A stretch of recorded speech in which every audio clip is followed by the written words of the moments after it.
रत्नाकरम श्रावकाचार भाग 2 तारीख 30/5/1999।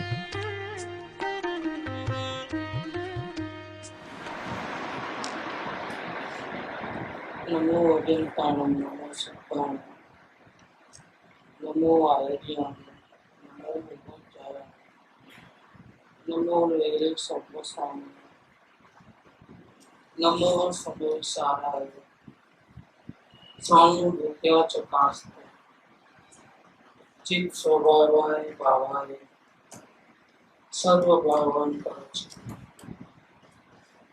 मंगलम भगवान वीर मंगलम गौतमो नम मंगलम कुंद कुंडालु जयं धर्मस्तु मंगलम सर्वमंगल मांगल्य सर्व कल्याण कारकम दानम सर्वधर्माणं जैनम जयतु शासनम ओंकार बिंदु संयुक्त नित्यं ध्यायन्ति योगिनः आमदं मोक्षदं च ओंकाराय नमः। रत्नाकरण सावकाचार, इसमें छठा अधिकार है भावना का अधिकार। इसमें तप 12 प्रकार के तप है। उसके अंदर ये ध्यान नंबर का तप, ये ध्यान के जो तप है इसके 4 प्रकार है। ध्यान तप 4 प्रकार का, एक तो शुक्ल ध्यान, धर्म ध्यान, आर्त ध्यान और रौद्र ध्यान। इसमें से सबसे पहले आर्त ध्यान की बात चल रही है। आर्त ध्यान और रौद्र ध्यान, इसको आत्मा का अनुभव नहीं है, सम्यक दर्शन नहीं है, उसको तो अनादिकाल से आर्त ध्यान रौद्र ध्यान चलते ही आ रहे हैं परिणाम में, और वो सिखाने की जरूरत नहीं है, क्योंकि बिना सिखाया है वो सिखा हुआ है, अनंत जन्मों के संस्कार है।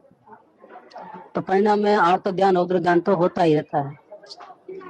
आत्मज्ञानी को आत्मज्ञान होने के बाद धर्म ध्यान एक तीसरा प्रकार चालू होता है। तो धर्म ध्यान बढ़ते जाता है, आर्त ध्यान रौद्र ध्यान कम होते जाता है। ऐसा करते करते धर्म ध्यान जो है वो शुक्ल ध्यान का रूप ले लेता है आगे बढ़कर। आर्त ध्यान में जो अनिष्ट का संयोग वो बात चली, अभी इष्ट संयोग की, इष्ट का वियोग की बात चल रही है। आर्त ध्यान का दूसरा भेद इष्ट वियोग है। इष्ट के वियोग से बहुत दुख उत्पन्न होता है।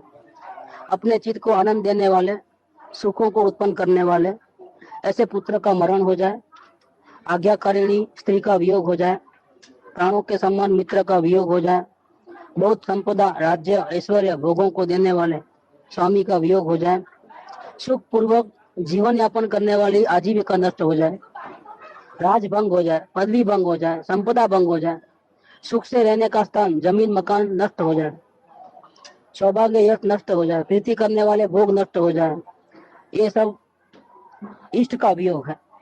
ऐसा जब होता है तब जीव को जो परिणाम होते हैं अंदर में, उसमें जो दुख होता है, ऐसे जो भी परिणाम है उसका नाम है इष्ट वियोग आर्त ध्यान। इष्ट वियोगात्मक कहते हैं। ऐसे इष्ट के वियोग होने पर बहुत तकलीफ, शोक होता है, रोना धोना, भ्रम हो जाता है, एकदम दर्द बढ़ जाता है, तो पागल जैसी अवस्था आ जाती है। मतलब पागल जैसी दशा, मतलब दिमाग सही काम नहीं करता है, भय आता है, मेरा क्या होगा, किसके सहारे रहूंगा, जिंदगी कैसे कटेगी, ऐसा मूर्छा होती है, बेभान अवस्था भी आती है, कभी कभी शौक लगता है तो अटैक भी आ जाता है। उनका बारंबार संयोग हो जाने के लिए चिंतन करना, दोबारा कैसे मिले, ऐसे दिन के आएंगे, ऐसा विचार बार बार चलता है। रोना होता है, दुख में अचेत होकर के विलाप करना, बार बार दुखी करना, बार बार आ जाती है, बार बार दुखी, हाहाकार मचा लेना। ऐसे जो परिणाम होते हैं वह सब तीव्र गति में गमन का कारण है। इन परिणामों से कर्मों का बंधन होता है और जीव यहाँ से मनुष्य गति छोड़ करके तेज गति में चले जाता है। इष्ट के वियोग से बड़े बड़े शूरवीरों का धैर्य छूट जाता है। आराम से बेरे सो रहे थे ना,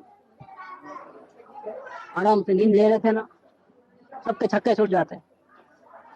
महान पुरुष भी दीन के समान हो जाते हैं। जो कल राजा थे आज भीख मांगने लग जाते हैं, प्लीज दो, खाने का दो करके, नौकरी दो, ऐसा हो जाता है।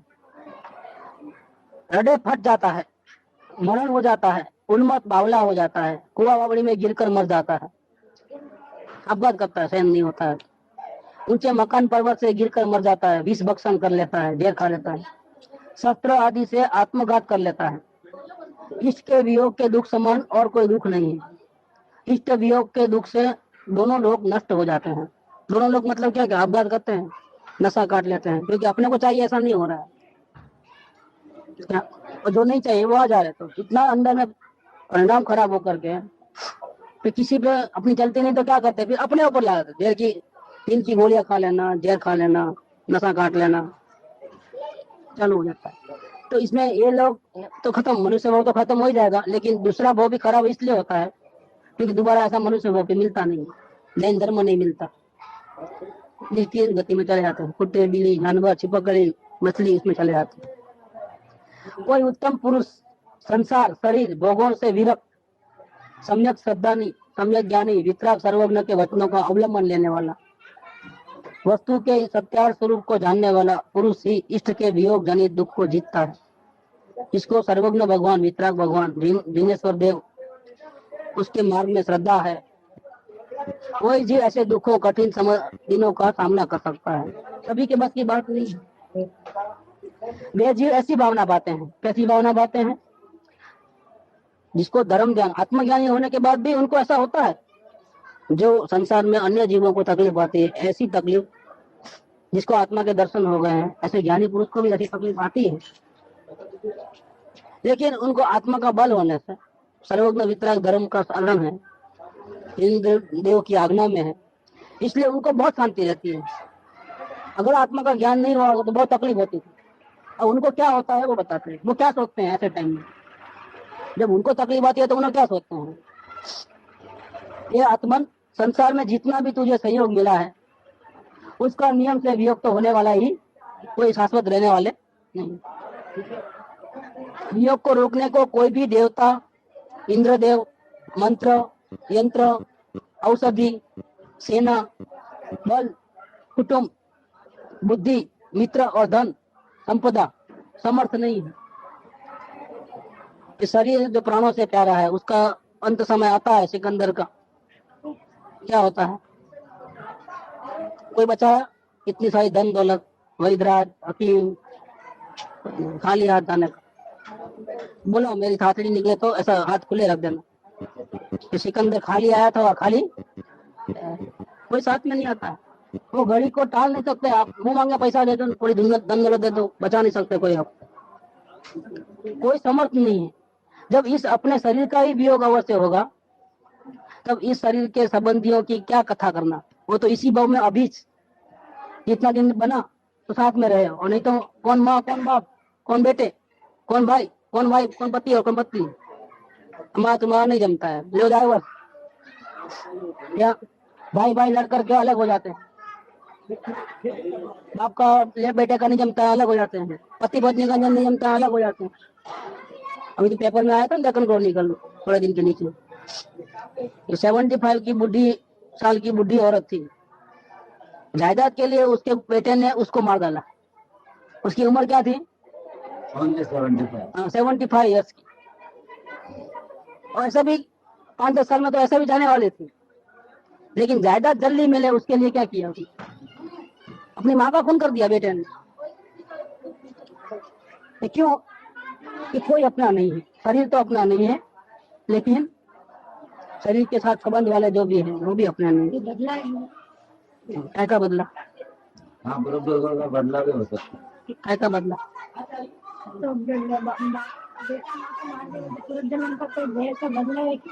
नहीं, माँ ने भी किसी को पहले किया है, इसी आत्मा को किया होगा, इसी आत्मा ने और किसी को भी किया होगा, तो कर्जा चुका हो, कर्म किया तो दूसरा बदला लेता क्या, वो तो नहीं, वो तो बदला देने वाला कौन, लेने वाला कौन, वो तो कर्मों ने उनको हाजिर कर दिया है, तो वो आ गया रोल बनाने के लिए।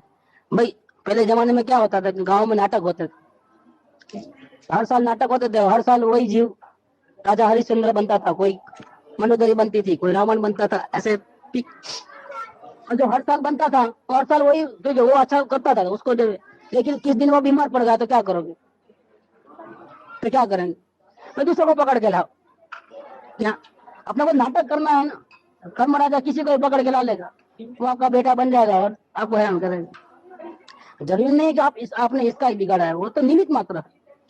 ऐसे तो फिर कई जीव तो मोक्ष में चले गए, तो वो कहाँ आएंगे बदला लेने के लिए, पता ही चलो। ये सब कर्मों का किसी को भी खड़ा कर देगा, आपको सताएगा, आपको छोड़ेगा नहीं, ये समझ लेना। आपने जो बोया है वो तो आपको भोगना ही है, चाहे वो जीव भी आवे चाहे दूसरा कोई भी आवे, आपको तो भोगना पड़ेगा, आप नहीं छोड़ सकते जब तक। तो ये बात इधर चल रही है कि ये जो स्त्री पुत्र पुत्री माता पिता आदि को अपना मन कर जो प्रीति करता है, सो तेरा संबंध इनके आत्मा से नहीं है, इनके शरीर से संबंध है। ये मुख का चमड़ा, दुर्गंधित नासिका, इसमें दुर्गंध आती, चमड़े के नेत्र, इनमें मोह बुद्धि से परस्पर अपने समान राग करता रहता है, किंतु इन्हें तो एक दिन अग्नि में जलकर भस्म तो होना ही है। तुम्हारे चमड़े का और इनके चमड़े का अनंत काल में भी कैसे संबंध मिलेगा? उसका भी चमड़ा है, तुम्हारा भी चमड़ा है, संबंध कैसे मिलेगा? वो तो परमाणु बिखर जाएंगे, क्योंकि वो जल के खाक हो गए ना, खत्म। जिनका संयोग हुआ है उसका नियम से वियोग होगा। माता का, पिता का, प्यारी स्त्री का, सपूत पुत्र का, भ्राता का, राज्य का, ऐश्वर्य का, धन संपदा का, महल मकान का, देश नगर ग्राम का, मित्रों का, स्वामी का, सेवक का अवश्य वियोग होगा। ये कुर्सी जिसके लिए इलेक्शन लड़े, कितने वोट से हारे गए? 1 वोट से गया ना, गई कुर्सी। अब दोबारा मेहनत करो वापिस। राजगद्दी भी किसकी बाप की नहीं, कब उतरना पड़े क्या मालूम। जो मित्र है वो शत्रु हो जाए, नहीं हुआ ऐसा। हम आपको सपोर्ट करेंगे, फिर कुर्सी किसने खींची, हो गई बात। ऐसा होता है मामला। तो कोई कायम नहीं है कोई भी, जिसको हम चाहते हैं, जिसके लिए इतना मेहनत करते हैं रात दिन, वो कोई सपोर्ट करने वाले नहीं है, सब नाटक के खेल है, स्वार्थ के सगे सब पूरे। इसीलिए इष्ट के वियोग का दुख करके अशुभ बंद मत करो। क्या ऐसा कभी भी संसार में तो रोज की घटना है, रोज बरोज की घटना है। अपना घर बाजू वाले के पास माल लेने रहे, हो गया, खत्म मामला। कई सालों से हमने उसको टिकाने के लिए क्या क्या नहीं किया, उधार माल दिया, वो किया, ये किया। वो अपना ही पैसा नहीं दे रहा है, उसी पैसे से बाजू वाले से कम मदाम में लेके जाता है कैश में। मालूम पड़ता है कितना दुख होता है। जाके बोले हमारा पैसा दे दे, बाद में तुमको कुछ भी कर, लेकिन पैसा कहाँ है उसके बाद? वो पैसा तो उसने दूसरा माल लिया है। ज्यादा जोर करोगे तो जोर नहीं देते, केस कर लो, वो कर लो, क्या करते आप? कोई अपना नहीं है। जब तक पुण्य है तब तक साथ है, पुण्य गया, पाप का उदय आया, अपने पराये हो जाते हैं। बेटा बाप का नहीं है और बाप बेटे का नहीं, पति पत्नी की नहीं है, पति पत्नी का नहीं, सब तकलादी संबंध है पूरे। यदि ये तुम्हारे इष्ट हैं तो तुम्हारे लिए दुख उत्पन्न कराने का प्रयत्न कैसे करेंगे? अतः सम्यक ज्ञानी अगर हो तो परम धर्म रूपी भाव को इष्ट जानो।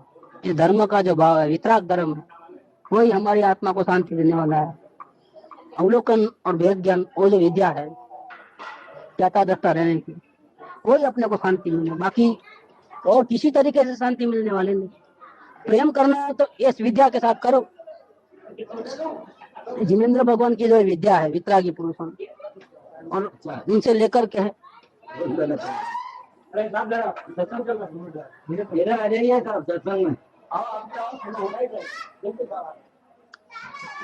जिनेंद्र भगवान ने जो सच्चा उपदेश दिया है वितराग होने का, और उनके पास से आचार्य भगवंतों ने, ज्ञानी पुरुषों ने अपने को, और शास्त्र में जिनवाणी में जो ये मार्ग बताया गया है, प्रेम करना है तो उससे करो, क्योंकि उसमें जो विद्या लिखी है उसको अपनाने से आपकी आत्मा को शांति मिलेगी। बाकी जगत में कोई नहीं है जो आपको आत्मा को शांति देगा। ये बात है कि जिसके द्वारा, जिस विद्या के द्वारा संसार के सारे दुखों से छूटा जा सकता है। ये स्त्री पुत्र कुटुंब धन परिग्रह आदि इष्ट नहीं है। आप भले उनको गले लगाते हो, लेकिन वो आपके हितकारी नहीं है, आपको सुख देने वाले नहीं है। तब तक ही आपको सुख मिलेगा वहां से जब तक वो अपना कहा मानेंगे। क्या अपनी इच्छा अनुसार चलते हैं तब तक अच्छे लगते हैं, और घड़ी में सेकंड में बदल जाते हैं। नहीं चलना है आपसे, नहीं मेल बैठता है तो क्या करोगे? इसीलिए ये कोई इष्ट नहीं है। जो ममता उत्पन्न कराकर पाप कर्म में, इंद्रियों के विषयों में प्रवृत्ति करावे, अनिति में लगाकर दुर्गति में पहुंचावे, वे किसके इष्ट? नहीं आता है वाल्मीकि ऋषि का वालिया लुटारा, यदि हिरण को मार रहा था तो महात्मा कोई मिले, ये क्यों पाप करते हो? बोले आप साधु लोगों को तो बाल बच्चे है नहीं, काम धंधा है नहीं कुछ, क्या न बाल बच्चे हैं, आपको क्या पड़ी है? वो तो आप राम राम बोलते रहो। ये हमको मालूम है ना कितना परिवार है, माँ बाप, बूढ़े, पत्नी, बच्चे, लड़कियों की शादी करना है, वो करना है, ये करना है। तो मैं ये जो एक हिरण को मार रहा हूँ तो इसका जो मांस है वो हम सब मिलके खाने वाले हैं, मैं अकेले के थोड़ा है। बोला वो आपके दुख में भागीदार नहीं होने वाले हैं, कि क्या बात करते हो? उनको तो होना ही पड़ेगा क्योंकि सबके लिए कर रहा हूँ मैं अकेले के लिए थोड़ा कर रहा हूँ। मैं देख लेना, मैं साबित करके बताता हूँ, कोई तुम्हारा नहीं है, तुम पाप करके नरक में जाना भैया। भी साबित करते हैं लोग, पेट में दर्द होता है कर। बूढ़े माँ बाप भी बच्चे को जिंदा करने के लिए मरने को तैयार नहीं है, पत्नी तैयार नहीं है, बच्चे तैयार नहीं है, कोई तैयार नहीं है। मालूम हो गया संसार नहीं चाहिए, ये कोई मेरे नहीं है, सब स्वार्थ के सगे हैं। काय के इष्ट है क्या? ये धन दौलत इज्जत आबरू कुटुंब परिवार समाज काय के इष्ट है हमारे? ये बात करते हैं। वो तो उल्टा अपने को पाप कराते हैं, अनिति में लगाते हैं, वो बिजनेस कराते हैं, उनके पालने के लिए बिजनेस करना, उसमें कितना सच्चा झूठा बोलना, कितना धोखाबाजी करना, गवर्नमेंट की चोरी, सेल टैक्स, इनकम टैक्स, सब लाइन लगी है पूरी। क्या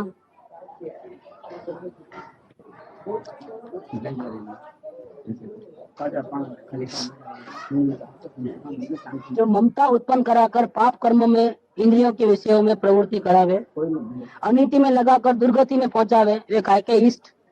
इष्ट तो परम हित रूप धर्म में प्रवर्तन कराने वाले धर्मात्मा गुरुजन है, साधर्मी है, अन्य कोई इष्ट नहीं है। प्रेम करना है तो साधर्मियों से करो, सदगुरुदेव से करो, पंच परमेष्ठी से करो, क्योंकि वो अपनी आत्मा को शांति देने वाले रास्ता बताते हैं। बाकी तो अपना कोई सगे वाला संबंधी भी अपने आत्मा को शांति देवे ऐसा रास्ता नहीं बताता। ये कुटुंब के लोग तो तुम्हारे पास पुण्य के उदय से जब तक धन संपदा है ना तब तक सब अपने इष्ट दिखते हैं। क्या अभी अभी का 1-2 महीने पहले का दाखला है कि हमारा दोनों चाचा अलग हुए, समझो 32-35 साल तक साथ में बिजनेस किया। ये बड़े चाचा थे, उनको तो सब सगाई शादी वादी छोकरे बच्चों को हो गई है, उनकी बाकी है। शादी वगैरह करने में तो दुकान से ही पैसा उठा, उनको तो हो गया कर्जा, और दोनों को अलग होना रहा, कर्जा चुकाओ तो अपना जो मकान है वही बेचने की नौबत आई। कहाँ से चुका है, पैसा कहाँ है उनको?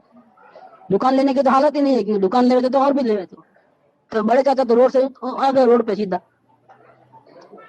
उन्होंने रोड पे आना, और उनका बड़ा बेटा जो था कमाता नहीं था, दमाता आवारा गर्दी करता था, बाप को छोड़ के चले गए, क्योंकि वो इसी आस पे जीता था। क्यों? तो कुछ आप मेरे को देगा, मैं छोड़ के जाऊंगा तो मेरे को नहीं मिलेगा ऐसा। अब मालूम होगा कि मेरा बाप तो हो गया नीचे, क्या हुआ? काय का बाप और कौन बेटा? चलो भैया आप बिस्तरा पोटला बांधो, भागा वहां से। मुसीबत में कोई बेटा बाप को साथ नहीं देता है। क्या काय के बाप बेटे हैं? ये तो रियल हमारे फैमिली में जो किस्सा है वो बता रहा हूँ। क्या दोनों भाइयों का आपस में प्रॉब्लम होगा, हमको कम दिया, अरे भैया उसका घर उजड़ गया है। क्या वो नहीं देखते? कोई भाई देखता है? काय का भाई? कौन भाई? कौन बड़ा कौन छोटा? कोई किसी का नहीं है, पैसों के लिए। देखो कैसे संसार के स्वार्थ यही मालूम पड़ते हैं, कैसे कैसे हैं। अब कुछ दिन पहले नहीं है डेक्कन क्रॉनिकल में 4 साल की बच्ची को सब कुत्ते मिल करके खा लेते हैं, और अपनी माँ देख रही है क्या करती। बच्चा ने खुद मरने गई बीच में, कौन बचावे? काय के माँ और काय की बेटी, कोई किसी का नहीं है, शरण में नहीं है। एक बात इधर है, ये कुटुंब के लोग तो तुम्हारे पास पुण्य के उदय से जब तक धन संपदा तुम्हारे पास है तब तक सब अपने इष्ट दिखते हैं। पप्पा पप्पा पप्पा करता है, पप्पा के पास पैसा नहीं होगा, आपने मुझे दिया ये क्या है, हो गई बात। देखो ये है कि नहीं, बिना धन के कोई अपना इष्ट नहीं मानता है। एक्चुअल में पापा से प्यार नहीं है, किससे प्यार है? धन से प्यार है। धन तो पुण्य के अधीन है, अतः पुण्य के भाव को इष्ट मानो। मानना है तो पुण्य के भाव को इष्ट मानो। जब पुण्य का उदय आता है तो स्वर्ग लोक की महान इष्ट सामग्री असंख्यात देवों द्वारा वंदनीय इंद्रपना, बहुत प्रेम से भरी हुई हजारों देवांगनाएं, अद्भुत भोग सामग्री मिल जाती है। और जब पाप का उदय होता है तो अपना प्यारा पुत्र, यत्न से पाला हुआ ये शरीर, यही रोगों का घर हो जाए, अपने को पीड़ा देते हैं। जिसको पाल पोस के, नला के, धुला के, खिला के, पिला के अच्छा संभाला, उसमें किडनी फेल हो गई, ब्लड प्रेशर हो गया, घड़ी में कैसा न घड़ी में कैसा, क्या करता है, वही दुख देने वाले सबसे ज्यादा वैरी हो जाते हैं। न छोड़ सकते न शांति से रह सकते, ऐसी हालत हो जाती है, शरीर को अपना मानते हैं। संसार में अज्ञान भाव से स्त्री पुत्र आदि को इष्ट मानते हो, भला मानते हो, तो संसार में अनंत जीवों से अनेक नाते रिश्ते हुए हैं। इतनी माताओं का इस जीव ने भूतकाल में दूध पिया है कि यदि प्रत्येक की एक एक बूंद इकट्ठी करे, क्या तो एक दो नहीं, कितने अनंत समुद्र भर जाए, हिसाब किताब नहीं है उसका, समुद्र भर जाए। तो कितनी माता को हैरान किया है। इतने शरीर धारण कर करके छोड़े हैं कि यदि एक शरीर का एक रोम इकट्ठा करे तो ये सुमेरु पर्वत जो 1,00,000 योजन ऊंचा, ऐसे अनंत ढेर खड़े हो जाए। एक दो नहीं, कितने अनंत। इतने कुटुंब के लोग तेरे लिए रोए हैं और कुटुंबियों के लिए तू रोया है कि यदि उन अश्रुपातों का एक जगह इकट्ठा करे तो अनंत समुद्र भर जाए। ये धर्मात्मा ऐसा सोचता है। ये जीव सच्चे विचार करो, सत्यात्मा ने जो सच्चाई है उसका सामना करो। कौन कौन से इष्ट के वियोग को गिनोगे? अनेक इष्ट ग्रहण करके छोड़े हैं। जो इष्ट अभी विद्यमान है उनको छोड़ने का भी अवसर सामने जरूर आएगा। जिसकी संभाल रखते हो, जिसको चाहते हो कि वो हमेशा मेरे साथ रहे, मेरा साथ नहीं छूटे, एक दिन जरूर छूटेगा। अवसर का कोई ठिकाना नहीं है, कोई निश्चित समय है कि एडवांस में नोटिस देगा कोई 2 साल के बाद ही अपन अलग हो जाने वाला है। यमराज कभी भी आ जाता है। मृत्यु किस स्थान पर किस समय आ रहा है मालूम नहीं है। मृत्यु को प्राप्त हुए बिना कोई नहीं रहता है। सभी इष्ट सामग्री जो आपको दिखाई देती है, जिसमें तुम राग करते हो, उसके वियोग होने का समय अचानक आया ही समझो। जिनमें ममता करके फंस रहे हो, जिनके लिए 5 प्रकार के पाप करते हो, मिथ्यात्व, अविरति, प्रमाद, कसाय और योग, वे भी अवश्य बिछड़ेंगे। समस्त सामग्री के वियोग के दिन को कोई कुछ भी करने में समर्थ नहीं होता है। अतः तिरंज गति का कारण इष्ट वियोग में कलेश मत करो। अगर आप धोना धोना करोगे, जितना रोगे इतने परिणाम खराब होंगे, इतने कर्म बंधन होंगे और दुर्गति में, तिरंज गति में जाओगे। ऐसा कलेश मत करो। क्या करें फिर? अब ऐसे अवसर तो हमको आने ही वाले हैं, तो वो क्या करना, अब उसका उपाय बताते हैं आचार्य। तो ऐसी भावना करो कि ये जो शरीर है वो जल के बुलबुले के समान है, क्षण भर में नष्ट होता है। ये लक्ष्मी है, ये हाथ का मेल नहीं बोलते हैं, इंद्रजाल की रचना के समान है, देखते देखते ही विदा हो जावे। ये स्त्री पुत्र कुटुंब आदि है, वे प्रचंड पवन के वेग से प्रेरित समुद्र की लहरों के समान चलायमान है। ये मोरबी में जब नहीं बंद आया था, बंद टूट गया था, तो हमारे सब बंदी वहां रहते हैं, मौसा जी, मौसी जी, सब पूरे अड़ोस पड़ोस वाले सब बह गए क्या, उन्होंने भी डूब रहे थे। भैया मौसा जी को तैरना आता था समझ, उन्होंने मौसी जी को बचाया समझ। और कोई बड़ी बिल्डिंग थी, वो उनको नसीब में आ गई हाथ में, जो टॉप बड़ी बिल्डिंग, उसके टॉप फ्लोर में जो लकड़ा था कुछ भी था, उसको पकड़ लिया तो बच गए, बाकी सब गए, सब कोई नहीं, सब बह गए, बच गए, खलास पूरे। ऐसे धरती कम होता है, लातूर में हुआ तो क्या हुआ, कोई बिजनेस करने के लिए बाहर गाँव निकले होंगे और पीछे आके देखे तो कोई नहीं है यहाँ पर, सब चले गए अंदर। नहीं होता है, एकदम भवन का झोंका आया कि साहब कोई किधर नहीं है, देखने को भी नहीं मिलेगा, ऐसा होता है। मुंबई में सायन में एक बिल्डिंग टूटी थी, एक ही परिवार के 20 जने मरे, एक ही परिवार के, ऐसे तो बहुत से लोग मरे। उसमें एक छोटा जो 2-3 साल का बच्चा है वो बच गया, बाकी सब गए पूरे फैमिली में, न माँ न बाप, नादा दादी कोई नहीं, चाचा भतीजा कोई खत्म, सब अकेला कौन रह गया, 3 साल का लड़का रह गया, मैं भी, बाकी सब गए। साहब कौन संभालेगा उसको, अरे पूरा परिवार एक ही रात में खत्म ना मामला। ऐसे प्रसंग तो बहुत देखने को मिलेंगे संसार में। ये प्रचंड पवन के वेग से प्रेरित समुद्र की लहरों के समान चलायमान है। विषयों का सुख, ये 5 इंद्रियों का जो सुख है वो संज्ञा काल के बादलों की लालिमा के समान विनाशी है। थोड़ी देर का सुख होता है। जीभ का स्वाद कितना, पाव भाजी ले कितनी देर का रहने वाला, आधा घंटा भी रहेगा क्या इधर जेब पे टिकेगा क्या? आइसक्रीम। लेकिन शादी का न्योता है, शादी में जरूर पता ना शायद, अब बड़ा पैसे वाला रहता है, उसके घर का न्योता आता है तो क्या 4 दिन पहले से जाना है जाना है। क्यों क्यों जाना है? जीप के लिए। सब परिवार पहुंच जाएंगे, चाहे जितना खर्चा हो जाए वहां पहुंचने में, और चाहे जितना चांदा देना पड़े, लेकिन जाना तो है। इसका कमाल है सब, और कुछ नहीं। 4 दिन से विचार करता है तो या बराबर तारीख याद रखता है, टाइम याद रखता है, बराबर पहुंच जाता है बंद थम के। कितना रहने वाला है? ये 5 इंद्रियों के विषयों का सुख संज्ञा काल के बादलों की लालिमा के समान विनाशी है। अतः इनके वियोग होता है जब, तब शोक करना व्यर्थ है। क्योंकि आप पहले से नक्की कर लो कि ये तो सब होने ही वाला है। क्या माँ बाप का वियोग होने वाला है, भाइयों का वियोग होने वाला है, पुत्र पुत्रादि का वियोग होने वाला है। कोई अपनी इच्छा से कोई थोड़े चलते हैं, अभी भी है तो कोई अपनी इच्छा से थोड़े चलते हैं। साथ में अभी है समझो हमारे परिवार में, कौन अपनी इच्छा से चलता है? लो चलो। कोई बात मानता है अपनी? कोई नहीं मानता। क्यों? वो अपना अपना परिणाम वो स्वयं कर रहे हैं, तुम अपना परिणाम करो। कोई किसी की बात मानने वाला नहीं। समझ में आएगा तो मानेंगे, बाकी 3 साल का लड़का भी नहीं मानता है माँ बाप की बात। देखो नहीं है, शोक करना व्यस्त है। जिसने शरीर धारण किया उसे दुख और मरण तो अवश्य प्राप्त होगा ही होगा। अतः दुख का और मरण का भय छोड़कर तो डरना क्या? मतलब होने ही वाला तो डरना क्या? कहीं बम गिरने वाला ही है, कहाँ भागोगे बताइए? चलो अभी बम्बई में हुआ है 8 तारीख, 8वीं मई के पेपर में आया कि बहुत बड़ा प्रलय होने वाला है, समुद्री तूफान होने वाला है, पूरी बम्बई खा डूब जाने वाली है। बाजार में मैं उस दिन 7 तारीख को बाजार में था तो लोग भाग रहे हैं, खास तौर पे जो मजदूर लोग हैं, हाथ गाड़ी वाले, लारी वाले। बाजार में कोई नहीं है, ऑर्डर पड़ा है, माल तैयार है, लेकिन ट्रांसपोर्ट में लेके जाने के लिए हाथ गाड़ी वाले नहीं। बोले क्या बात है? तो बोले सब भाग गए। बोले पगार नहीं दिया तो ही भाग गए। बोले पगार आके जिंदा होंगे तो लेके जाएंगे तुम्हारे से, अभी हमको मरना नहीं है भैया, अभी बाल बच्चे भूखे मर जाएंगे गाँव में। सब रातों रात ट्रेना फुल जा रही पूरी, बसों में जगह नहीं है, ट्रैवल वालों ने डबल भाव किया है, 300 रुपए टिकट, 600 रुपए टिकट, और बैठा हो गाड़ी में।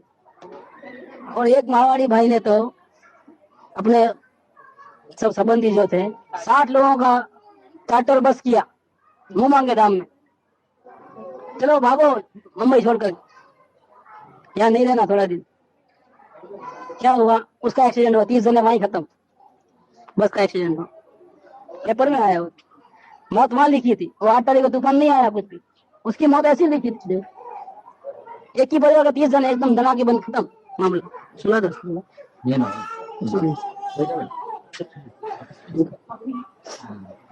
ये तो अभी रिसेंटली बना है, ये जो बना हुआ है ना, ये तो अभी के रिसेंटली। हफ्ता भर क्यों गए तो जल्दी टिकट थोड़ी मिलती है, हफ्ता भर के बाजार ऐसा ही था, खाली बैठे हैं व्यापारी लोग, और कुछ तो फन नहीं है, कुछ नहीं, बेकार की अफवाह है थी। माफी मांगी लेकिन लोगों को तो हे आत्मन, जो कर्म क्या कहे कि अतः दुख का और ऐसे मरण के भय को छोड़ दो, वो तो कभी भी आने ही वाला है। ऐसे उपाय का विचार करो जिससे दोबारा शरीर धारण नहीं करना पड़े, जन्म मरण से छुटकारा हो जाए, ऐसा कोई उपाय सोच लो। बाकी ये सब आने वाला है, जब तक तुम अपने और उपाय नहीं करोगे तब तक ये चक्कर चालू ही रहने वाला है। तुम कहाँ भाग के जाओगे? किधर जाओगे भाग भाग? तुम मौत से बचने जाते हो, वहां खाई में मौत लिखी है तुम्हारी, वहां मरोगे जाकर, कौन बचेगा?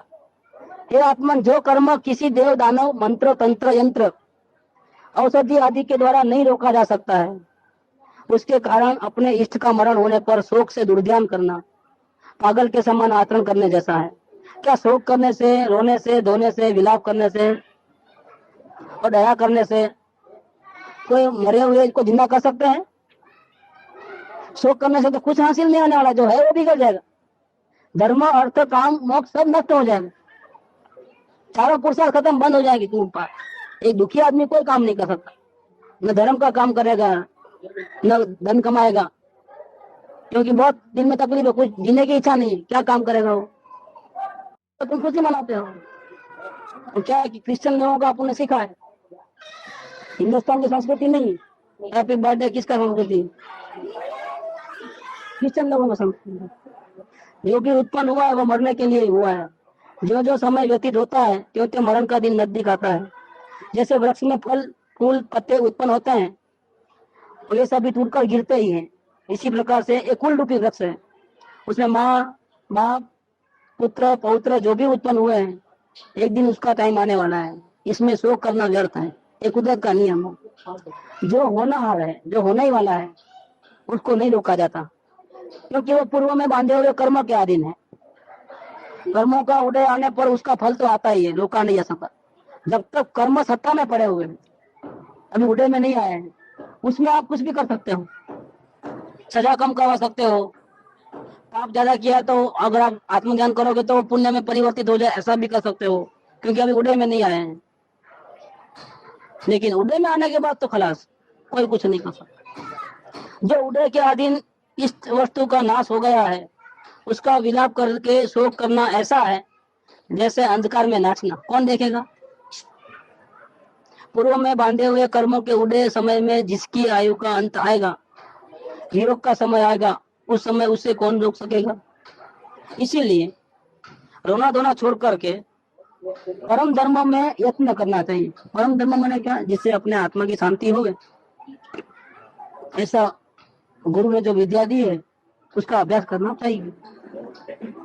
जो धर्म के प्राप्ति के लिए, परिग्रह बढ़ाने के लिए, बहुत समय तक जीवित रहने के लिए महासंकलेश पाप के परिणाम करके दुर्ध्यान करते हैं, वो तो पागल लोग हैं, महापागल है।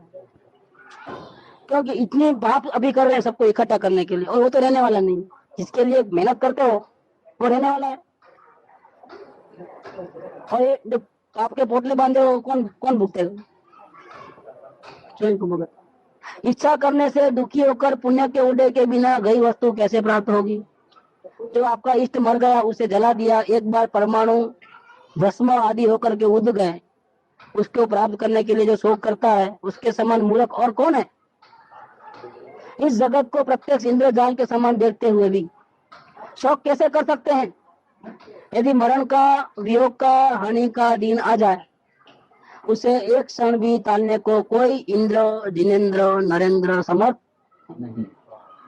इस प्रकार जानता हुआ भी जो रुदन विलाप करता है, वो निर्जन मन में बहुत पुकार करने वाले, रोने वाले के समान है। कौन दया करेगा? कोई दया करने वाला ही नहीं है। पूर्व उपार्जित कर्म तो अचेतन है, उसमें तो दया है ही नहीं, क्योंकि उसमें तो गुण ही नहीं है दया करने का। कर्म कैसे वो जड़ है। यदि अपनी इष्ट वस्तु का नाश हो जाए तो उसका शोक करना वहां तो उचित है, जहाँ शोक करने से वस्तु की प्राप्ति हो जाए। अगर ऐसा मिलता है वापिस तो रो दो, नहीं मिलता तो क्या रोना धोना? अपने को सुख हो जाए, जगत में यश कीर्ति हो जाए, धर्म की प्राप्ति हो जाए, वहां तो इसके वियोग का शोक करना भी ठीक है। अगर अपने को शांति मिलती है तो उसके लिए रोना धोना करे तो ठीक समझ लो। लेकिन जो मिलने वाला नहीं उसके लिए क्या कर रहे हैं मगजमारी? शोक करने से कुछ भी प्राप्त नहीं होता है। धर्म का नाश होता है, बुद्धि का नाश, शरीर का नाश, इंद्रियों का नाश, नेत्रों की ज्योति का नाश हो जाता है। रोते रहो, आपको वजन आएगा, रोशनी चले जाएगी। प्रकट घोर जो जब लोग पूरा पूरा बेटी बोलती है अम्मा नहीं जाना सत्संग में, और रोना धोना मचाती है। अच्छा वो नहीं जाएंगे, मारो बोले सत्संग को, क्योंकि बेटी लेके जाने वाले ना बॉक्स में। क्या बेटे भी ऐसा बोलेंगे? खबरदार गए हो तो सत्संग में, और वही बात सत्संग तो फिर कभी भी आत्मा तो कहाँ मरने वाली है। दूसरे भाव में करेंगे, इस भाव में नहीं तो हजार अमर है। इस भाव में ना सही, दूसरे अच्छे बेटे जो जाने जाएंगे वहाँ करेंगे। कोई किसी का नहीं है सगा, अपना काम अपन करो भैया। भी देखो अभी पिताजी छोड़ो कैसे कर दे, एक आधे घंटे में उठ के बाहर आना हुआ, इंजेक्शन देना हुआ, कोमा में आना, ये 15 मिनट में क्या लगेगा? खत्म। 3 महीने में कौन बताया? कोई नहीं बता खत्म हो गई बात। इतनी भेजना ऐसा ऐसा बॉडी पूरी हिल रही थी ऐसे, ठीक है? नहीं पानी भी नहीं पी सकते पीने की बात छोड़ो, इशारा भी नहीं कर सकते पानी चाहिए। और देखें खलास हो गई बात। घर पे आने के बाद ही 12 घंटे तक हिलते रहे ऐसा पूरे बॉडी, देखने ऐसा था वो संघर्ष करे। लेकिन कौन बचावे? कौन बचा? अपनी तक नहीं चल रही नहीं करना। ऐसा ही आँख खुली ऐसा और सांस है अंदर में, शरीर उछल रहा है, कौन बचावे? कोई नहीं बचा, कोई नहीं बचावे। शोक करने से कुछ भी प्राप्त नहीं होता है। धर्म का नाश, बुद्धि का नाश, शरीर का नाश, इंद्रियों का नाश, नेत्रों की ज्योति का नाश, प्रगट घोर दुख, परलोक में दुर्गति, अन्य सुनने वालों में भी कलेश। आप रो, आजू बाजू वालों को भी तकलीफ हो जाए। आपके रोग की उत्पत्ति, बल वीर्य का नाश, व्यवहार और परमार्थ सब भूल जाते हो। धीरता, ज्ञान नष्ट हो जाना, अनेक दुखों का कारण ये शोक है। ऐसा शोक नहीं करना चाहिए। बहुत कर्मों का अतः यह तिरंग गति में अनेक जन्म नहीं करना चाहिए। इसका वियोग तो पाप का फल है। भाई कोई अपनी पसंद की चीज चले गई तो काय का फल है? क्यों चले गए अपने से? हमारा पाप का उड़ाया है बोल। इसका शोक करने से क्या होगा? आपको अगर ऐसा दिन नहीं देखना था तो कर्म बांधे थे तब सोचना था क्या? तब तो हंसते हंसते कर्म बांध लिए, गुरुजनों की बात भी नहीं सुनी, और अब उसका उड़ाया है तो कौन? रोने का मतलब क्या कुछ? इसका शोक करने से क्या होगा? यदि पाप कर्म के नाश करने का यत्न करोगे तो फिर इष्ट वियोग आदि दुख के पात्र नहीं होगे। अगर आपको नष्ट करना है तो किसको करना? पापों को नष्ट कर दो। अब नए पाप एक भी नहीं करना तो दोबारा ऐसे दिन नहीं आएंगे। लेकिन रोगे तो पाप नए कर्म वापिस उल्टे खाई में गिरोगे। कीचड़ में हाथ पैर मारना तो क्या होगा? और घटते जाओ अंदर में। जो इष्ट के वियोग से दुख रूप कलेशित हो रहे हो वे ऐसे असाता कर्मों का बंद करते हैं जो आगे असंख्य भवों तक दुखों की परिपाटी से नहीं छूटते हैं। बेटे ने ऐसा किया क्यों? बहू ने ऐसा क्यों कहा? करो जितना करना है, कौन भोगेगा ये सब? बेटे ने जो करना था बेटे ने कर दिया, बहू ने करना था बहू ने कर दिया। बोलो कुछ नहीं है, उनको कुछ नहीं होता है। जो बार बार सोचता है बेटे ने ऐसा क्यों कहा, मुझे गाली की थी, बोला तुम्हारा माँ हो तो गया तुम्हारे।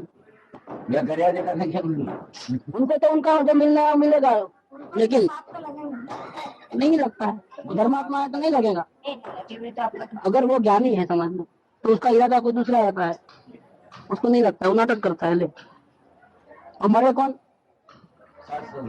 मरो, करो। क्यों किया ऐसा, क्यों कहा ऐसा? अरे भैया तेरे बाप का उदय था, वो तो बेचारा निमित्त मात्र था, उसने थोड़ा किया है। तुमने कर्म बांध लिया, वो असंख्यात भवों तक दुखों की परिपाटी से नहीं छूटोगे। लेकिन हाँ कल है जैन धर्म हमको मिला है, हमने शास्त्र पढ़े हैं। अपने को कहाँ पढ़ा, वो कहाँ सुने, वो कहाँ गुरु के पास हाँ छोड़ दिए। तो गुरु को बोलेंगे तो फिर गुरु डांटेंगे, बोलेंगे धर्म भरम करो अब छोड़ो सब। हमको तो छोड़ना नहीं है, हमको तो बेटा चाहिए, बहू चाहिए, घर चाहिए, बाहर चाहिए, इज्जत चाहिए, आबरू चाहिए। ऐसे कैसे छोड़ेंगे? हम गुरु को पास जाएंगे तो गुरु बोलेंगे धर्म ध्यान करो, तो वो तो कैसे करेंगे? अब घर छोड़ दिया मैंने, धर्म ध्यान के नहीं होता, शहर में छोड़ दिया क्या? तो गुरु के पास भी आना नहीं। अरे सलाह भी नहीं देते हैं, देते हैं टेलीफोन पे, ये बात नहीं क्या? नाम मुश्किल से ऐसे गुरु मिलते हैं, वितराग धर्म मिलता है। नहीं कौन सुना है वितरागी गुरु? बाप का उड़े आता है तो गुरु सब रखो घबराई के, शास्त्र वास्त्र सब ऊपर रख दो। अभी तो लड़ाई झगड़ा कर लो जो भी करना है, बाप कर लो अच्छी तरह पेट भर। धर्म तो बाद में कभी भी, आत्मा कहाँ मरता है क्या?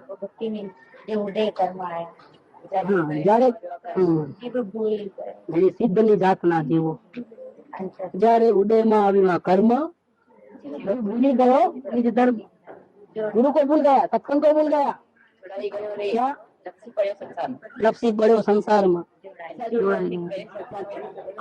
जैसे कि वही सब कुछ है हमारा। अरे भैया ऐसे कई पुत्रों को छोड़ के आए, ऐसे कई घर बार को छोड़ के आए, ऐसे कई इज्जत आबरू गई तुम्हारे घर बार।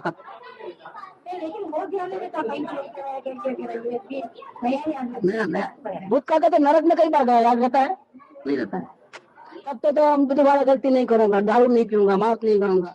मत मारो मत मारो, अब मैं आपको स्टैंड पे लिख के रहता हूँ, मैं नहीं करूंगा दोबारा। अरे भैया सब भूल गए, बहुत मिला के खत्म दूसरा। हाँ अब खाओ पियो, मजा करो, करो मजा, 3000 निकलेगी बराबर। इस बार अभी आप 2 साल का जो हादसा हुआ ना वो भी कम भूल जाते हैं अपन। 2 मिनट का हादसा भूल जाते 2 साल की बात करते हैं। ऐसा प्रवाह में बड़ा है ना, ऐसा चक्कर भाव भ्रमण के, तो उसको आगे ही दिखता है, पीछे दिखता नहीं क्या क्या भोगा क्या किया है ना। ये क्या है, आगे भूतकाल और भविष्य काल की चिंता में ये सब होता है। अगर वर्तमान में अपने परिणाम का अवलोकन करे तो जरूर उसको फायदा हो जाए। या तो जी भविष्य की सोचता है, प्लानिंग करना, या भूतकाल में पड़ा है, वर्तमान में क्या करता है। और गुरुओं का कहना क्या है, भैया आप वर्तमान में अपने परिणाम को देखो तो आपको अकल आ जाएगी ठिकाने। जब तक आप अपने वर्तमान विभाव भावों का अवलोकन नहीं करोगे तब तक आपके शांत ठिकाने पे नहीं आएंगे। गुरु तो पिसेंगे लेकिन आपके बर्तन में काना है क्या, जितना डालते हैं सब दे जाता है, फायदा ही नहीं है कुछ। पहले बर्तन तो साफ लेके आओ, आईने में मुंह तो देख के आओ बराबर, अच्छा जो मुंह अपना ठिकाने पे है कि नहीं, पात्र है कि नहीं, जिनवाणी और गुरु की आज्ञा को उठाने में समर्थ है कि नहीं। उसके लिए क्या करना है, वर्तमान में अपने परिणामों का सिर्फ अवलोकन करना है, अपने आप योग्यता हो जाएगी। कुछ करने की जरूरत नहीं, बहुत बिना पैसे की दवा है, लेकिन वो बात तो सुनना कहाँ है। सब कुछ आप उपवास करने को बोलो कर लेंगे, माला फेरने को बोलो कर देंगे, और दंड बैठक 100 कर लेंगे, लेकिन अवलोकन नहीं कर सकते आप। अच्छा भैया तेरी होना तो दिखती है कैसी है, अवलोकन नहीं किया समझ लेना बड़ा काम। उसका तो अभी सही हिसाब किताब मालूम हो जा रहा है कि अभी कहाँ जाने वाला है। या एक अवलोकन से जैन धर्म में प्रवेश कर लो आप तो बच जाओगे। अवलोकन नहीं हो सकता है, समझ लो आपको चाकर चालू तो ये अवलोकन क्यों नहीं होता? क्यों नहीं होता है कि कर्म इतने बांधे हैं और दर्शन में इतना इकट्ठा किया है। आप है ना, सबसे एक ही है। आप बोल रहे हैं, मैं भी बोल रहा हूँ, सब बोल रहे हैं, इतना सालों गुरु महाराज बोल रहे हैं। ठीक है, वास्ते पहले निवृत्ति, सबसे पहले निवृत्ति लिए बिना कोई धर्म कर नहीं वो सकता। तो सत्संग में आने को नहीं है तो निवृत्ति क्या लेंगे। सत्संग में 1 घंटा गए तो ऊपर नीचे हो जाते सब। और ध्यान, दो ही चीज से मुक्ति मिलती है, ध्यान के बिना मुक्ति मिलती नहीं। ध्यान की को करना ध्यान का अपना शरीर को करना, अपना अपना आप में देखना, आत्मा अपने आप में देखना, तो विपश्यना में जाते हैं ना लोग, बस ना करना। सांस को देखना नीचे नीचे, सांस जा रही आ रही जा रही, देखते रहो। इसके सिवाय धर्म नहीं, वर्तमान को देखो, वर्तमान वही है, सांस आता है जाता है। इष्ट का वियोग तो पाप का फल है। ऐसे असाता कर्मों का बंद करते हैं जो आगे असंख्यात भवों तक दुखों की परिपाटी से नहीं छूटते हैं। जो एक क्षण में आयु नष्ट हो रही है वह काल में मुख में प्रवेश है। कोई ऐसा अनंत काल में न हुआ है न होगा कि जो देह धारण करके मरण को प्राप्त नहीं हुआ। सूर्य चंद्रमा आदि देवता तथा पक्षी ये तो आकाश में विचरण करते हैं, या मनुष्य तिरंग आदि पृथ्वी पर विचरण करते हैं, मछली कछुआ आदि जल में विचरण करते हैं। लेकिन ये मृत्यु है ना, यमराज वो हर जगह पहुंच जाता है। क्या स्वर्ग में, नरक में, आकाश में, पाताल में, जल में, थल में, हर जगह उसकी चलती है। इससे कौन बचा सकेगा। क्या जो दिन निरंतर व्यतीत हो रहे हैं वे आयु के बड़े बड़े खंड प्रत्यक्ष टूटते चले जा रहे हैं। सागरों की जिनकी आयु अणिमा आदि हजारों रुधियों के धारक जिनकी असंख्यात देव सेवा करते हैं, ऐसे इंद्र महाराज का भी एक दिन आता है। तो फिर एक कीड़े के समान, पतंगे के समान है मनुष्य बोल की तो क्या वाली, वो तो आयुष्य है कितना, 5, 50, 100 साल, बहुत 100 साल निकले तो बहुत बड़ी बात, इतना भी नहीं निकलता। जिस हवा से पहाड़ उड़ गए हैं उसमें तिनकों का समूह कैसे ठहरेगा। क्या ऐसा चिंतन करके इष्ट का वियोग होने पर कभी भी आत्मज्ञान नहीं करना, होना नहीं। इस प्रकार इष्ट वियोग आत्मज्ञान का और इसके जीतने की भावना का वर्णन किया। इसमें क्या है कि सिर्फ आत्मज्ञान के बारे में नहीं है कि उससे कैसे बचना वो उपाय भी बताया और भावना कैसी रखना वो भी बताया, इसीलिए इसको भावना आदि करने में कहा है। अब 3 नंबर का जो आत्मज्ञान है उसकी बात करते हैं, रोग जनित आत्मज्ञान। अब रोग जनित तीसरे आत्मज्ञान का स्वरूप कहते हैं। इस शरीर में रोग उत्पन्न होते हैं तब रोग के नाश होने के लिए बार बार विचार आता है। ये सब टाइप का आत्मज्ञान है, रोग जनित आत्मज्ञान है। कर्मों का बंधन होता है जबरदस्त, ये बीमारी मिट जाए, खांसी मिट जाए, वो तो आने वाला है, और फिर कर्म का बंधन भी होने वाला है। देखो खांसी, श्वास, दम चढ़ना, ज्वर, बुखार, वात, पित्त, कफ, पेट का दर्द, सिर का दर्द, नेत्र का दर्द, कान का, दांत का, जलोदर, कठोदर, सफोदर, कोढ़, खाज, दांत, सग्रहणी, अतिसार इत्यादि प्राणों का नाश करने वाले, घोर वेदना देने वाले रोगों के होने पर कितनी तकलीफ होती है? बहुत तकलीफ होती है। रोगों की तकलीफ से एक सांस लेना भी बड़े कष्ट से होता है। बैठे, खड़े, सोए हुए कहीं भी परिणामों में स्थिरता नहीं है। इन पीड़ा चालू पड़ी है, क्या क्या स्थिरता से बैठेगा वो? अशांति, रात को नींद भी नहीं आवे डर के कारण। ऐसे समय में परिणामों में बड़े दुख से उत्पन्न हुआ पीड़ा चिंतन नाम का अर्थ ध्यान होता है। ये रोग जनित वेदना ऐसी है कि बड़े बड़े सुर में यहाँ पहलवान रहता है, लेकिन वो आता है तो मच्छर भी नहीं उड़ा सकता है। एक गामा पहलवान की बात करते थे गुरुदेव, तो अपनी हाथों से, दो मोटर को रोक लेता था। दो मोटर को चालू करे और पीछे से पकड़ लिया था, आगे नहीं बढ़े मोटर, कितना भी स्पीड करो, इतनी ताकत वाला। क्या उसको वर्ल्ड मतलब इनाम मिला है उसको इंटरनेशनल। वो गामा पहलवान का जब मरने का दिन आया, ऐसा बिस्तर पे सोया हुआ है, यहाँ मच्छर है, उसको हटा नहीं सकता है। क्या नाक के ऊपर का मच्छर नहीं हटा सकता, ऐसा हुआ है। ये बात करते हैं कि जिससे बड़े बड़े कोटिबद्ध महाशूरवीर अनेक शस्त्रों के सामने भी मुकाबले में डटे रहने वाले शूरवीरों का धैर्य भी चलायमान हो जाता है। बड़े बड़े त्यागी, तपस्वी और परिश्रम सहन करने वाले का धैर्य भी छूट जाता है। ऐसे रोग की वेदना जनित आर्त ध्यान को जीतने की सामर्थ्य बड़ी दुर्लभ है। अच्छे अच्छे ज्ञानियों की परीक्षा हो जाती है।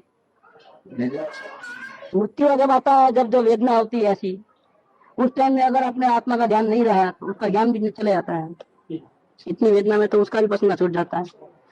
इसलिए सोगानी जी ने कहा, वो अच्छा किया है कि मृत्यु होने से पहले आप रोज तैयारी करो अपनी, कभी भी आ सकती है। आप पहले से इतना तैयारी करो कि जो विचार करते हुए आत्मा का ध्यान लग जाए, सोचते ही इतनी प्रैक्टिस हो जानी चाहिए। नहीं घंटा भर बैठने के बाद कभी रोए कभी नहीं रोए, ये नहीं चले। अतः ही धन भर के चले आना अंदर में, इतना उपयोग को बराबर करना चाहिए, इतनी जागृति में रहना चाहिए। ये तो क्या ध्यान चले जाता है, अगर वेदना में चले गए जीव और आत्मा में ध्यान छूट गया तो गया काम। रोग जनित वेदना में आर्त परिणामों का जितना भगवान जिनेन्द्र की शरण से ही होता है। अगर ऐसी पीड़ा होती है तो क्या करते हैं कि नमस्कार मंत्र का जाप कराते हैं, अरिहंत भगवान का नाम, क्यों? और थोड़ी शांति रहती है उसके नाम से, क्योंकि नहीं तो पीड़ा को तो मिटने वाली नहीं है। अब थोड़ी रिलीफ मिले, इसके लिए भगवान का नाम लेने का होता है। जिनेन्द्र भगवान की शरण में जाने से थोड़ा दुख कम होता है। बड़े की शरण के बिना ऐसी वेदना में धैर्य नहीं रहता है। देखो कोई गुरु को लेकर आता है, ऐसे दिन आते हैं तो गुरु जाते हैं दर्शन देने के लिए, तो थोड़ी दो बातें सुन करके उनको जरा हिम्मत आ जाती है। क्यों ऐसा करते हैं? इसलिए बताएं, बड़े की शरण के बिना ऐसी वेदना में अपनी धीरज नहीं रहती है। इसलिए ज्ञानी पुरुष सर्वज्ञ की शरण ग्रहण करके विचार करते हैं। ऐसे टाइम में या तो अपने आत्मा में रहते हैं, अगर उपयोग अंदर में नहीं जाता है किसी बहुत वेदना के कारण, तो किसका शरण ग्रहण करते हैं? इंद्र भगवान का। भक्ति करता छुट्टे मारा प्रभु एवं मांगू छो, ये चाहना होती है। श्वासे श्वासे रहे तारू नाम प्रभु एवं मांगू छो, ये बात लेती है। मेरा अवगुण सब माफ करो, मेरे सती दोष माफ करो, मेरे को आपका शरण हो। इन मृत्यु समय में ऐसा मांग। ज्ञानी पुरुष भी ऐसा उपयोग अंदर में नहीं आता है तो प्रभु का नाम लेते हैं। ऐसा क्षेत्र मिलोगे जहाँ आपके दर्शन निरंतर रोज हो गए हमारे। आपके बिना तो कोई शरण नहीं है। इस संसार में जितने भी दुखी जीव हैं, उसको सुखी होना है तो किसकी विद्या काम आएगी? जो जिनेन्द्र देव भगवान है, वितराग पंच परमेष्ठी है, अरिहंत सिद्ध आचार्य उपाध्याय और साधु, उन्होंने जो विद्या दी है उसके आलम्बन के बिना, उसके शरण में गए बिना कोई जीव सुखी नहीं हो सकता है। दूसरा कोई रास्ता नहीं है। बड़े की शरण के बिना ऐसी दुर्धर वेदना में धैर्य नहीं रहता है। इसीलिए ज्ञानी पुरुष सर्वज्ञ की शरण ग्रहण करके विचार करते हैं, हे आत्मन, ये जो भयानक घोर असाता कर्म का उदय आया है, इसमें यदि विलाप करोगे तो दुख कौन दूर करेगा? विलाप करते रहोगे तो पुरुषार्थ तो करोगे नहीं बचने का। उपयोग दो ठिकाने काम नहीं करता है, या तो रोते रहो या तो फिर आगे बचने का उपाय करो। तड़फड़ाहट करोगे तो भी ये वेदना छोड़ने वाली तो नहीं है, क्योंकि उसका उदय आ गया है। अब कितना भी चिल्ला लो, वेदना कम होने वाली नहीं है। धीरज होकर के भोगोगे तो भोगनी होगी, और कायर होकर के भोगोगे तो भी भोगनी होगी। रोग तो देह में आया है, सो वो देह को मारेगा। तुम्हारे आत्मा को कोई मारने वाला नहीं है। तुम्हारा आत्मा तो ज्ञायक स्वभाव अविनाशी है। देह भले मरतो हूँ नहीं, तो बात वहाँ अभी नहीं जाएगा। रोज वहां भी अगर वो वेदना आएगी तो दूसरे बोलेंगे, वो कहाँ बोलेंगे, वो तो खत्म मामला, वो तो गया पीड़ा भोगते भोगते दुर्गति में। दूसरे घर वाले को तब अकल आती है, तब उसको सुनाते हैं। कब? जब तक तो तुम पाप करो, हमारे को पालो पोसो, कमा के लाओ, रोज जा करके दुकान पाप के पोटले बांध के आओ। तो दिमाग पड़ता है मरने के टाइम में, तब घर वाले बोलते हैं ये भले मरतो तो तू नहीं मरता। तब अकल तब आई। और गुरु पहले से कहते हैं कि भैया तुम पहले से ध्यान रखो अपना। ऐसा लोग तो देह में आया है, सो वो देह को मार सकेगा, तुम्हारे आत्मा को नहीं मार सकेगा। तुम्हारा आत्मा तो ज्ञायक स्वभाव अविनाशी है, परंतु इस देह के फंदे में आकर फंस गया है। अतः अब धीरज धारण करके कायरता को छोड़ दो। लेकिन वो उस टाइम में दिमाग नहीं रहता दिखा है। इस संसार में करोड़ों रोगों का उदय, ताड़न मारण आदि अनेक त्रास नरक में भोगे हैं। किरण गति में प्रत्यक्ष रोगों से उत्पन्न हुए घोर दुख को देखते ही हो, और से तो छूटकर भाग भी जाओ, परंतु कर्म से कैसे भागोगे? तो कोई लोग इतना तकलीफ होती है तो क्या होता है कि मरने का प्रयत्न करते हो ना। लखन जी भाई, उनका कैंसर वगैरह का ऑपरेशन किया है, हॉल किया, तो जिंदगी से इतनी नफरत हो गई तो बॉम्बे हॉस्पिटल में, बम्बई में 10वें माले से गिरने के लिए भागे कि इतनी पीड़ा मैं सहन नहीं कर पाऊंगा। क्या ये तो भला वो वार्ड बॉय का, उसने देख लिया, पीछे से पकड़ लिया, नहीं तो नीचे गिरने वाले थे। इतना ऐसा है तो क्योंकि वो वेदना को सहन करना मुश्किल है। कहने की बात नहीं भाई। हाँ, ऐसा भी होता है। और आयु कर्म के आदि है, तो वार्ड बॉय ने बचा लिया, उसको पीछे से पकड़ लिया, शर्ट आधा हाथ में। लेकिन कहने का मतलब क्या है कि वेदना के टाइम में दिमाग ठीक पाने पर नहीं रहता है, तो छूट के भागोगे। लेकिन कहा जाओ मर भी गया तो क्या छोड़ने वाले थोड़े हैं। दूसरे दो में रोना धोना चालू हो जाता है। आप जो कर्म बांधे हैं उसको वितरागी विद्या से अगर उसका खात्मा कर दो तो ठीक है। बाकी यहाँ से उनमें से चुन में गुर्दे दाखा लेते थे वहां पर, कि वो मोरबी के गांव में एक पेड़ बनाने वाला था, वो कंदोई, और उसमें गांव में क्या झोपड़ी होती है पत्तों की ऐसी, उसमें इतना बड़ा तेल का कड़ाई या घी का जो भी चूल्हा इतना बड़ा लकड़ी डाल के रखा, और ऊपर सर्फ था इतना बड़ा। तो धुआं हुआ तो घबरा करके सर्फ जो है तेल में गिरा, गरम तेल में। क्या तो बड़ा था, तो आधा तेल में गिरा, आधा बाहर था। इतनी वेदना हुई तो उछला वो, तो सूझा नहीं उसको, कहाँ गया, खत्म। 1 सेकंड में राख हो गया वो, उसको नहीं सूझता है ऐसे टाइम। तो गुरुदेव कई बार बोलते हैं प्रवचनों में, एक बात इसमें है कि नहीं सूझता है उस टाइम में। और से तो छूटकर भाग भी जाओ, परंतु कर्म से कैसे भागोगे? इस कर्म में शरीर ने तुम्हारे एक एक प्रदेश को अनंत कर्म परमाणुओं से बांधकर अपने अधीन करके रखा है। ये शरीर छूट जाएगा, लेकिन कर्मों का शरीर साथ में लेके जाते हो। जब तक आप मोक्ष में नहीं जाओगे तब तक कर्मों का शरीर अंदर में है, कामन शरीर वो साथ में चलने वाला है। वो कैसे भागने देगा? ये जो कर्म है वो तो मरण होने पर भी नहीं छोड़ेगा, कि मृत्यु होगा तो ये शरीर जल जाएगा क्या? और कर्म वाला शरीर, राजदेश वाला शरीर वो साथ में चलता है। मरण होने पर भी शरीर छूटेगा, जहाँ पर भी अन्य शरीर धारण करोगे वहां पर कर्म तो साथ में रहेगा। रोग की वेदना में जो धैर्य धारण करते हैं, जब रोगों की जबरदस्त वेदना होती है तब जो धीरज रखता है उसको कर्मों की बहुत निद्रा होती है। तकलीफ के समय में अगर गुरु की आज्ञा पे चलोगे और धीरज रखोगे तो कई असंख्यात कर्मों का भावों का बंधन नहीं होता है, शांति रहती है, परिणाम में आत्मज्ञान नहीं होता है, बच जाओगे। ऐसा भी है लोग, ऐसे भी है। ऐसा भी विचार करो, जब ऐसा प्रसंग आया तो कैसा विचार करना। तो देखो मुनिराज तो ग्रीष्म में आताप की वेदना तथा शीत ऋतु में शीत की वेदना कर्मों को जीतने के लिए बड़े उत्साह से सहन कर रहे अपने मुनिराज जी जीत जाते हैं। तब ग्रीष्म ऋतु शिखर के ऊपर तरुतल वर्षा की जड़ियों में समता रस पान किया करते हैं, सुख दुख दोनों की वो सामने से जाते हैं ताकि कर्मों की निद्रा फटाफट हो जाए। तो कभी ना कभी भोगने तो पड़ेंगे, बांधे हैं जल्दी खत्म करो ना, अपन सामने से जाकर के चुका के आओ। तो जंगल में चले आते हैं ऐसे। तुम्हारे यहाँ तो कर्म स्वयं ही उड़े में आ गया है, तुमको फायदा है, तुमको पहुंचाने की जरूरत नहीं है, खुद ही लेने को आ गया है। अभी बहादुरी से उसको जीतो। यह भी देखो कि कितने ही मनुष्य निर्धन है, अकेले हैं, रहने का स्थान नहीं है, खाने पीने को नहीं मिलता है, कोई पूछने वाला नहीं है, कोई सहायता करने वाला नहीं है। शरीर में एक के बाद एक रोग का क्लेश आता ही रहता है, कोई पानी पिलाने वाला भी नहीं है। तो उनका विलाप कौन सुनता है? ऐसा दुखी अज्ञानी भी अपने को असहाय, अकेला, निर्धन समझकर आप ही आप भोगता है। तुम्हारे पास तो क्या है? शयन करने का स्थान है, खाने का भोजन है, रोग की दवा है, ठंडी गर्म सब सामग्री है, सेवा करने वाले नौकर चाकर है, स्त्री है, पुत्र है, मित्र है, सब है। अब तुमको समता भाव से वेदना सहन करनी चाहिए। कायरता छोड़ करके, धैर्य धारण करके रोग जनित आर्त ध्यान को छोड़ना ही योग्य है। धर्म धारण करने का यही फल है। आप धर्म करते हो और आप शांति नहीं रखते हो, तो धर्म धारण करने का क्या मतलब?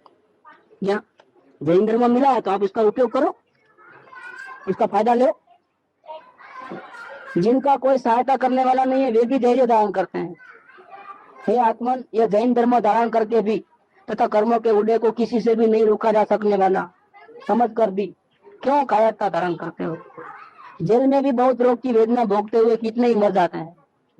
तिरंचों में घोर रोग की वेदना, रोगी होकर निर्जन वन में गिर पड़ना, कीचड़ में फंस जाना, गर्मी में ठंड में रहना, पड़े हुए को अनेक जीवों द्वारा काट काट कर खाया जाना इत्यादि घोर वेदना संसार में भोगते हैं। संसार तो दुखों से भरा है। ऐसा कौन सा रोग है जो संसार में तुमने अनेक बार नहीं भोगा है? इसलिए रोग में जिन धर्म ही शरण है। जिनेंद्र के वचन को ही जन्म मरण जरा रोग का नाश करने वाला जानो। अन्य औषधि इलाज तो साता कर्म की सहायता से असाता कर्म के मंद उड़े होने पर ही उपकार करते हैं।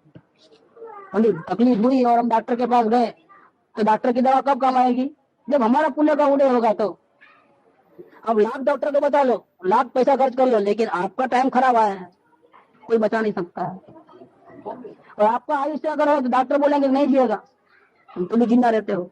ऐसे कई केसेस हो गए, डॉक्टरों ने आंखें छोड़ दिए, खत्म खेल, लेके जाओ घर पे और अच्छे हो गए। ऐसा ही बनता है क्योंकि पुण्य का उदय है। असाता के प्रबल उदय में समस्त उपायों को निष्फल जान करके अशुभ कर्म के नाश का कारण परम समता भाव। ये अवलोकन क्या चीज है? ये वेद ज्ञान क्या चीज है? समता भाव है। समता भाव ही धारण करना श्रेष्ठ है। इस प्रकार रोग जनित आर्त ध्यान को जीतने की भावना कही। और 4 नंबर जो है वो निदान जनित आर्त ध्यान है। देखो 3 में सुनिए, एक अनिष्ट का सहयोग होता है, उसका दुख, पीड़ा, अंदर में तकलीफ। कोई अच्छा मित्र जो जिसको हम चाहते हैं वो दूर हो जाता है, उसके कारण से तकलीफ, और शरीर में रोग है उसका तकलीफ। अब चौथा है निदान जनित, ये बहुत भयंकर है। जब भविष्य का प्लानिंग करते हैं ना, अब से ऐसा करूंगा, वैसा करूंगा, वो करूंगा, ये सब इसमें आया।